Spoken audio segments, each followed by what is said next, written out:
Today I want to talk about a form of bullying that is very seldom spoken about. It's good that they have campaigns out for bullying because, people need to address behaviors. And they've done studies and noticed that over the past 10 years since there's been emphasis on bullying, come to find out a lot of the children are doing it because the parents are bullies. I remember being bullied as a child. I was not one of the cool kids. I was far from it. Textbook story, I had weight problems. I was not athletic at all. I was always the last or next to the last to get picked for games or anything like that. I was very introverted, very anxious, very shy. When I got in high school, I kind of came out my shell a little bit, but that was when I was going through a rebellious stage, so things still weren't great during that time. So I know what it's like to be bullied. I'm thankful for it now because I look back on it, and what it did, it helped me develop a thick skin and helped me learn how to ignore stupid people. But when you're a child and you're going through that, you don't feel that then because you're not psychologically developed. But I want to talk about a form of bullying that occurs frequently among adults, and it is called religious bullying. And I think you guys know what I'm talking about. This is where one denomination of a religion or one religion calls themselves better than the other religion, and they will literally put other people that are not of their faith down. They're condescending. They're disrespectful. They beat people over the head with their doctrine. They give unsolicited advice based on their religion or denomination. They're just not nice people to be around. And they're so arrogant and proud that they actually think that when people don't want to be bothered with them, that those people are possessed of the devil. There's some kind of demon. There's something wrong with them. They're mentally ill. And they actually think that because that person doesn't want to be bothered with them, when the actual truth is they don't want to be bothered with anybody who wants to disrespect them every time they come around them. They don't want to be around anybody who doesn't listen and does not show common courtesy or respect. It has nothing to do with your religion. You just a jackass. And I'm sorry if this hurts some people in certain denominations or religions, but I was raised up around a whole bunch of different types of people. Even though I came from a certain religious background, yes, but as I got older and traveled and been to certain places, it didn't matter where I lived, I would run into this divide. Now, there are different scriptures out there that talk about our Creator. There are different ways people refer to our Creator. But if you break down each scripture, even though the wording might be different, the language might be slightly different, the meaning is the same, is that we are supposed to love our brothers and sisters. And when we go out professing the name of the Creator, we have to be an example, show patience, love, and kindness, and respect. And some of y'all ain't doing it. Some of y'all ain't doing it. Some of y'all are not invited to birthday parties. You're not invited to cookouts. And you want to go around and say reason why you're not invited to parties and cookouts and functions. You want to turn around and pin it on the people who didn't put it on you and come up with this convoluted story about how unsaved they are. Then you take that trip down memory lane if you knew anything about their past, and you bring that up and you create this whole scenario about how horrible they were and how unsaved they are and how you going to pray for them. That ain't had a damn thing to do with the reason why they didn't invite you to the cookout or the party. They are not possessed by no demon. They ain't crazy. They just don't want to deal with your self-righteous, proud, arrogant ass. They don't want you there. They're trying to have a good time. They ain't got time for you to be coming in there judging people. They ain't got time for you. Every time somebody tries to have a simple conversation with you, they say, hey, how you doing? It looks like it's going to rain today. You spouting 20 Bible verses in response. What that got to do with them saying, Or when you get around certain people, you see some people in the corner playing cards, you got to go over there and talk about the Lord and how you shouldn't play cards. Or you see somebody that's wearing a tight dress and some makeup, instead of just leaving it alone because that's the way they want to do, that's fine. Instead of leaving that alone, you got to go over there and be so subtle and kind and say, oh, child, God bless you. But the Lord doesn't want to present you, want to talk about the person's appearance and how the Lord don't want you to do this and don't want you to do that. Don't get me wrong. I was raised in the church. I know that you need to be a good steward of the Lord. I know you need to be a good steward of the Lord.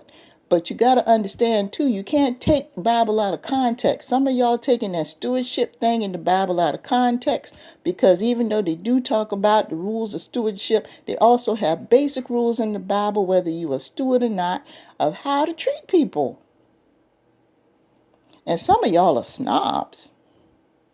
You won't associate with certain people.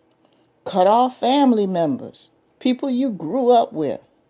But because they're not in your bracket, your income bracket, because they're not educated in the word like you, because you're so brand new and you're so refined and you're so perfect and you're so wonderful, cut off people in your family because they're not saved and I am.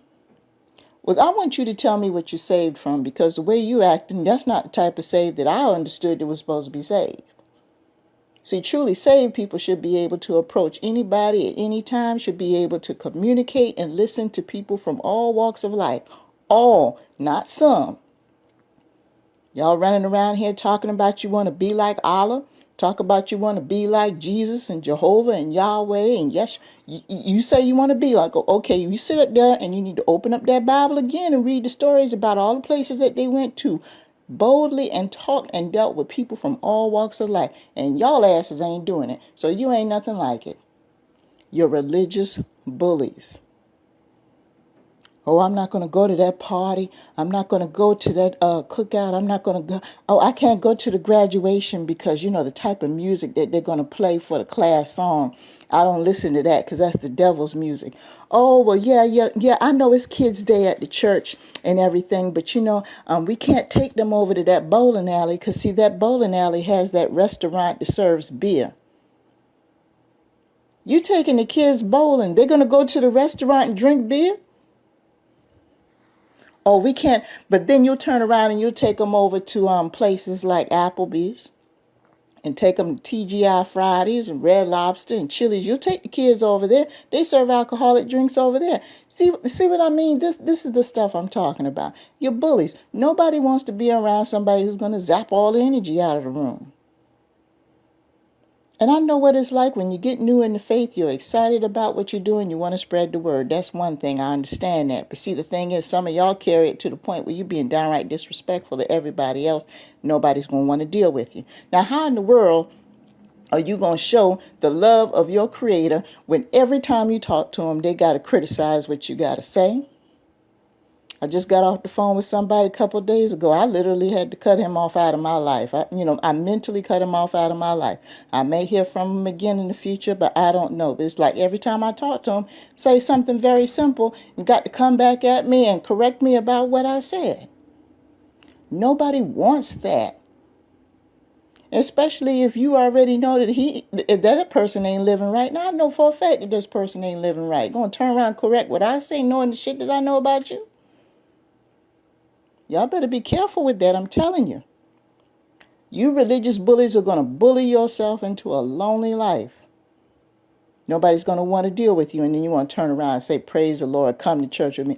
I'm not coming to church with you. I've been invited to a lot of churches and stuff like that, and there have been times where I will walk into the church door and that energy is so stifling and so negative. The minute I walk in the door, I'll sit in the back for a few minutes, and as soon as there's a praise break or the song is over, I'll go to the bathroom and I'll go out the door because that energy is so stifling. It's negative. There's something bad in there. Be like, what you mean you're talking about? You're talking about the house of the Lord. Some of them houses ain't houses of the Lord now. But people, we're talking about reality here. This is a real channel. We talk about real situations. Full of religious bullies. Telling me what I need to do and what I shouldn't need to do. See, I'm the type of person like this. If you don't know who I am and you haven't taken time to learn who I am, you ain't in no damn position to tell me what the fuck I need to do with my life. None. And just because you have a certain cause or whatever that you're going for and that you're very enthusiastic about it, okay, that's great. That's wonderful. I applaud you for making a spiritual commitment to something. I think that's great. But the thing is, you going up to strange people you don't know and trying to bully them, you asking for a world of hurt, because there's some people out here who do not take it very well. And you're going to wind up either your feelings hurt or physically hurt. And you're going to turn around and say it's a sacrifice. The Lord ain't had nothing to do with that mess you were doing. So some of y'all need to tone it down. There's nothing wrong with being proud of your faith. I applaud you. I consider myself non-denominational now because I've been too many places and seen too many things, and there's just too much hypocrisy and too many different things that didn't have anything to do with the Bible. So I personally am non-denominational. That's what I declare myself, and that's the way it's going to be. And I've had a peaceful life ever since then. Follow the leader? No. No. I know what the word says. And I've been around too many places to know the difference between what a place is obeying the word and a place is coming up with a whole bunch of stuff so they could keep people under their control that ain't in the Bible. There's a whole lot of stuff in there. Be proud of where you come from, regardless of what your spiritual background is, whether it's a Protestant religion, Catholic, Jewish. Be proud. There's nothing wrong with being proud. I applaud you. I have a lot of friends that are different religions, Jewish, Muslim, Catholic, everything else. And we get along just fine because we keep it basic. We respect each other, show basic respect as human beings. We listen to each other. We show basic care and concern. Simple respect, simple communication. And if we have a disagreement, we disagree healthy. We don't sit there and not speak to each other for 6 and 7 months and all that old foolishness. We don't have that going on. Not with the people in my close circle, because we've accepted our differences from the jump. We already understood where each other person came from, and we're willing to accept those differences because we share a common bond in other areas. But see, some of y'all ain't mature enough to do that. You're not mature enough to do that. I'm not going to sit up here and split up with somebody because of their religion, but I will split up with you as far as friendship goes, as if you try to use that to beat me over the head and convert me into what you're doing. If you're trying to browbeat me, and that comes to any belief. If you come into me and you see that I live a certain lifestyle and I'm happy and I'm peaceful, then you're going to either accept me for that or you're going to leave me alone. But if you come into the relationship figuring you're going to change my lifestyle and change the way I think and change this and change that because you think you're right and try to convert me, first of all, you don't want my friendship. You want another recruit to your cause. And see, I'm too old to be a recruit. Government says I was 18 to 42 to join the army. That's it. I'm too old to be a recruit. But some of y'all need to stop this infighting. Jewish don't like Catholics. Some Jewish people don't like Catholics, and some Catholics don't like Protestants. Then in the Protestant religion, you got the Southern Baptists that can't stand the Presbyterians, and then you got some Presbyterians that don't like the Lutherans. And then the Lutherans say, oh, well, we can't stand the Pentecostals because they make too much noise in the church. They're just infighting. And that's part of the reason why a lot of these religions developed in the first place. Because there weren't so many denominations back in the day. A few hundred years ago, it wasn't like that. But you had one person that disagreed with somebody else, and they went off and started a church of their own, and so on and so forth. It started from a disagreement. So that's really the reason why there are a lot of denominations. And the reason why I know is because I attended a school that was required that we take Religion 101 that taught us the basis of all the religions. And a lot of them had to do with disagreements amongst the powers that be. So try that on for size. But you guys, if you're going to have a faith and you're going to live your faith, the best testament to other people about how good your master is to live the life. Be an example.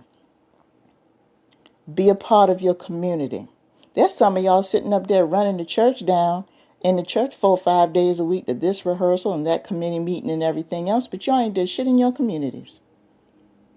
Haven't done anything to help your communities. You're not on any cultural issues. You don't participate in any community activities. You're not part of any projects or anything. And then some of you know that you got somebody in the family that's suffering. They could be suffering mentally. They could be suffering physically. And you won't prepare a meal to take over to them. You won't put no gas in their tank. You won't pick up the phone to say, hello, how you doing? But every time that church door is open, every time that temple door is open, every time that synagogue door is open, you running in there. You're bullies. But then you want to turn around and tell these people how great your religion is. Them people are going to sit there and think about what you've done and how you act. They don't care about what's coming out your mouth. They really don't. So I'm just saying, check yourself if you're a religious bully and you wonder why people don't have anything to do with you. It's not because they're filled with Satan. It's because you are difficult to deal with. It has nothing to do with your religion. It's your attitude. So if you're somebody like this, you need to check yourself. Open up that scripture again and read about how you need to treat your fellow man. And that's all I got to say about that.